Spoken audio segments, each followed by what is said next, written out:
আসন্ন জাতীয় সংসদ নির্বাচনে দুর্নীতিগ্রস্ত ব্যক্তিদের মনোনয়ন না দিতে সব রাজনৈতিক দলের প্রতি আহ্বান জানিয়েছেন দুর্নীতি দমন কমিশনের চেয়ারম্যান ডক্টর আব্দুল মোমেন। মঙ্গলবার সকালে দুদক বিটে কর্মরত সাংবাদিকদের সংগঠন রিপোর্টার্স অ্যাগেনস্ট করাপশন সদস্যদের এক কর্মশালায় প্রধান অতিথির বক্তব্যে তিনি এই আহ্বান জানান।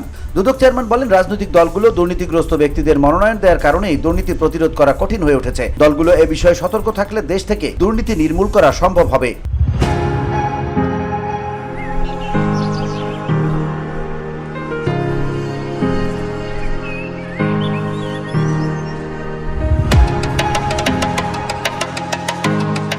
আগামী নির্বাচন প্রসঙ্গে ডক্টর মোমেন আরো বলেন, নির্বাচনে মনোনয়ন বেচাকেনা না হলে মনোনয়ন দেওয়ার ক্ষেত্রে স্বচ্ছতা থাকলে দুর্নীতি কমে যাবে। যারা নেতৃত্বে থাকবে তাদের মধ্যে দৃশ্যমান সততা থাকতে হবে। আগামী সংসদ নির্বাচনে আমরা সৎ লোক দেখতে চাই।